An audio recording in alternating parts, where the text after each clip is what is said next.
Admiral Sarah Jenkins had spent the last 14 hours in the secure briefing room at Naval Station Norfolk, her back aching against the leather chair as she walked her staff through the final revisions of Operation Atlantic Sentinel.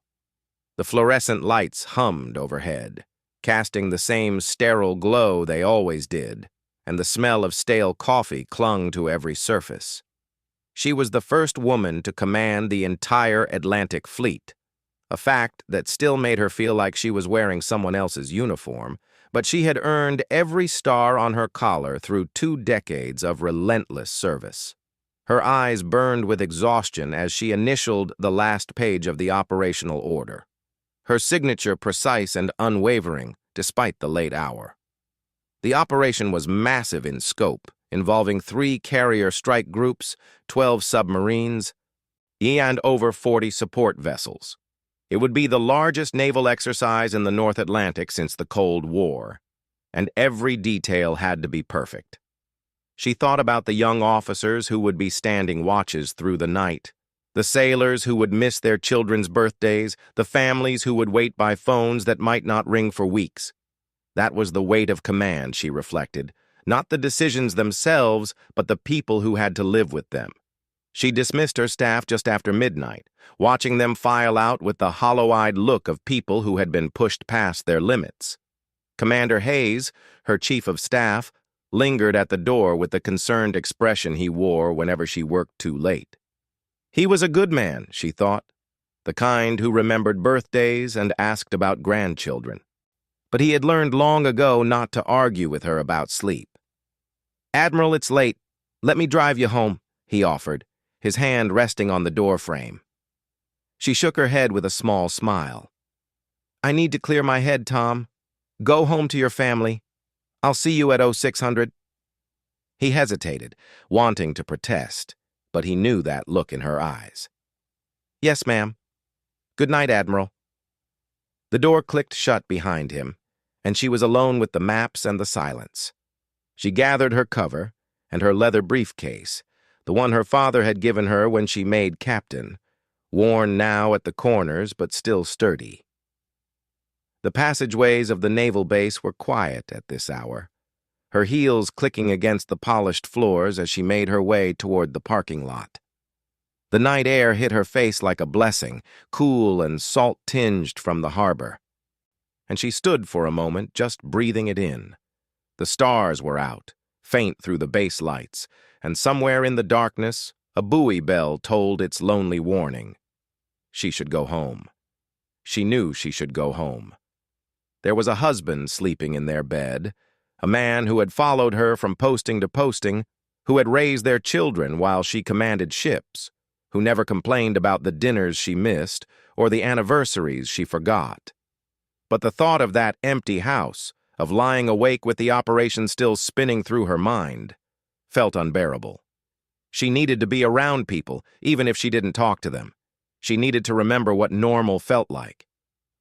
The bar was 3 blocks off the base, a place she had driven past hundreds of times without ever entering. Yet it was the kind of establishment that catered to the enlisted crowd with neon beer signs in the windows and a parking lot full of pickup trucks with Navy stickers on their bumpers. She knew she shouldn't go in. Admirals did not drink in enlisted bars. Admirals went home to their beds and their quiet houses and their carefully maintained dignity. But she was so tired of being the admiral. Just for an hour, she wanted to be Sarah. She changed in the car, trading her cover for a baseball cap and shrugging out of her uniform jacket to reveal the plain sweater underneath.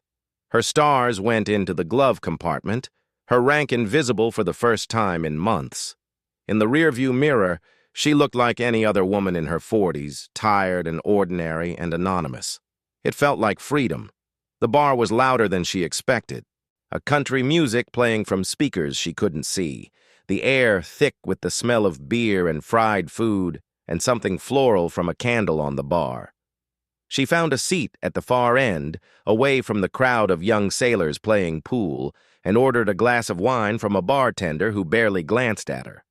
The wine was terrible, too sweet and too warm, but she drank it anyway, feeling some of the tension leave her shoulders with each sip. She watched the room without really seeing it, her mind still running through fuel calculations and timing windows and the 1,000 details that would determine whether the operation succeeded or failed. A group of Marines near the pool table erupted in laughter at something, and she smiled despite herself. They were so young, all of them, their faces unlined by the weight of responsibility. Their biggest concern probably whether they would make it back to the barracks before morning formation. She had been that young once, she remembered, though it felt like a different lifetime. The wine was almost gone when she felt someone approach. She looked up to find a man standing too close to her stool, his posture radiating the particular confidence of someone who had been drinking for a while. He was big, broad-shouldered, with the close-cropped hair and straight spine that marked him as military even in civilian clothes. A Marine, she guessed, probably a senior enlisted from the way he carried himself. His eyes were slightly unfocused, and his smile had the aggressive edge of alcohol. "You're in my spot," he said, his voice too loud in the relative quiet of her corner. She kept her expression neutral, the way she had learned to deal with difficult subordinates. "I didn't realize the bar had assigned seating." He laughed, but there was no humor in it. Funny, real funny. "Move." The bartender glanced their way, then quickly looked down at the glass he was polishing. He knew this man, she realized. They all knew this man. He was a regular, someone who got what he wanted because people were afraid to say no. She had seen that type before, had dealt with them from one end of the Navy to the other. Usually, she had the power to make them listen. Tonight, she was just a woman in a baseball cap, and he was blocking her only exit. "I'll finish my drink and go," she said calmly. "No need for trouble." He reached out and grabbed her arm, his fingers digging into her bicep hard enough to bruise. "I said move. Now." Something shifted inside her. Not fear. She had stopped feeling fear in situations like this years ago, but a cold, focused anger. She looked at his hand on her arm, then up into his face, and her voice dropped to the tone she used in briefings when someone had made a catastrophic error. "Take your hand off me." For a moment, something flickered in his eyes, some recognition that he had crossed a line.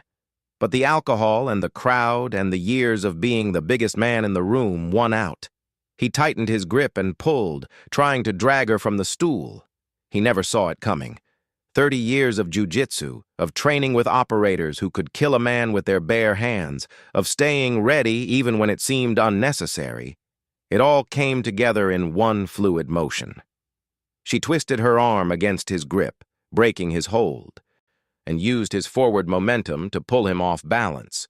Her foot swept his legs, and he hit the floor hard enough to rattle the glasses behind the bar.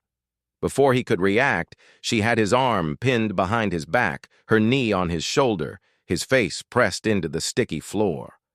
The bar went silent. Even the music seemed to fade as every person in the room stared at the sight of a 200-pound Marine pinned by a woman who looked like she could have been someone's mother. The man on the floor struggled, but she had the leverage and he had the floor, and he wasn't going anywhere. "You have no idea who you're dealing with," he snarled, his voice muffled against the floor.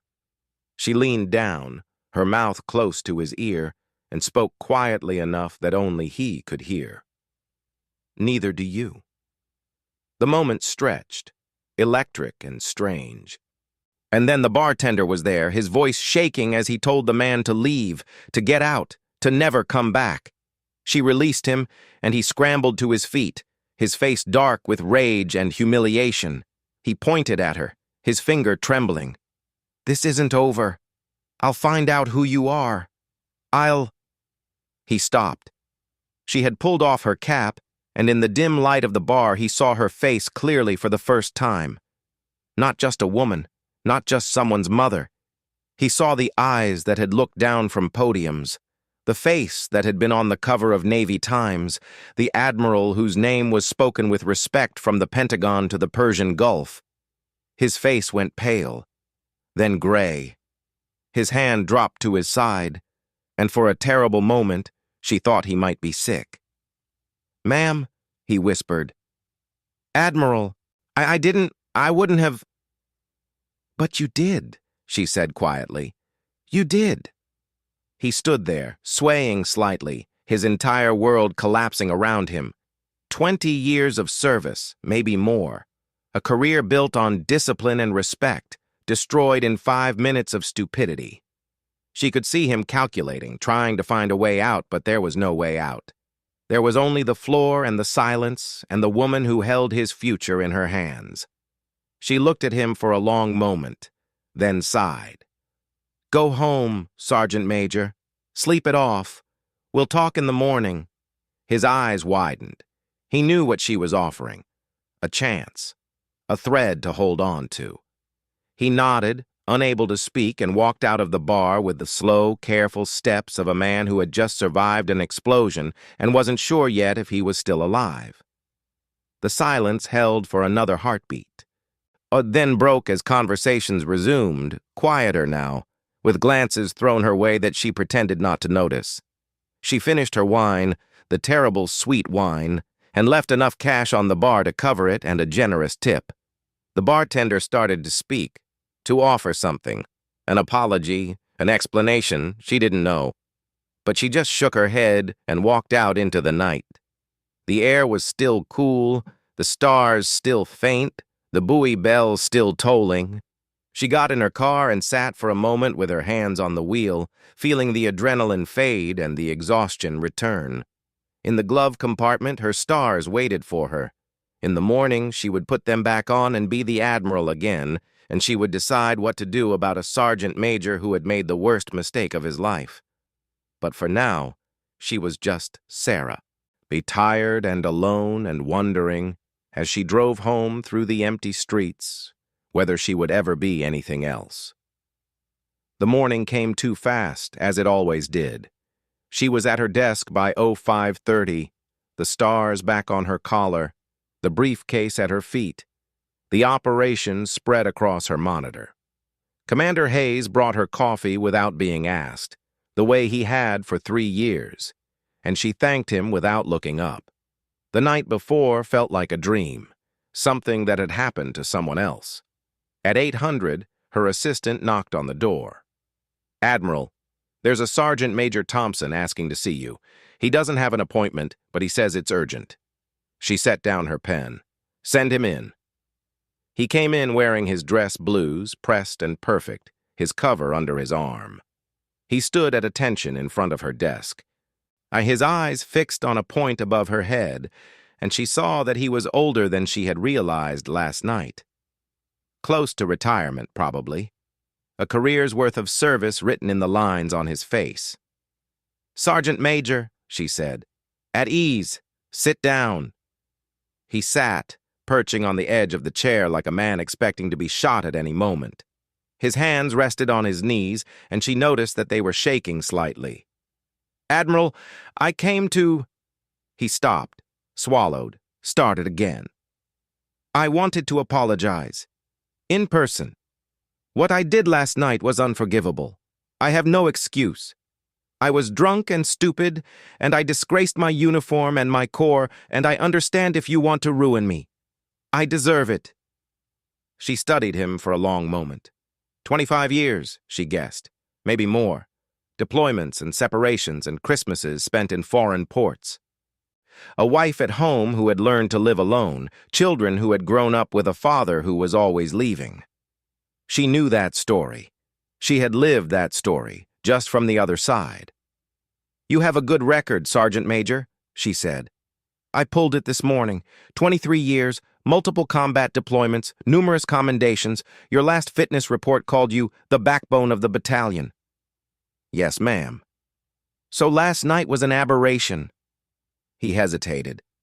"Yes, ma'am. No, ma'am. I mean—" He took a breath. "I've been having some problems. At home. My wife, she's—" He stopped again, and she saw real pain in his eyes. "She's sick. Has been for a while. I've been drinking more than I should, taking it out on people who don't deserve it. Last night I took it out on you." The silence stretched between them, and she thought about all the things she could do. The official reprimand that would end his career, the court-martial that would take his retirement, the example she could make of him, to show that no one, not even a senior enlisted leader, was above accountability. It would be justified. It would be right.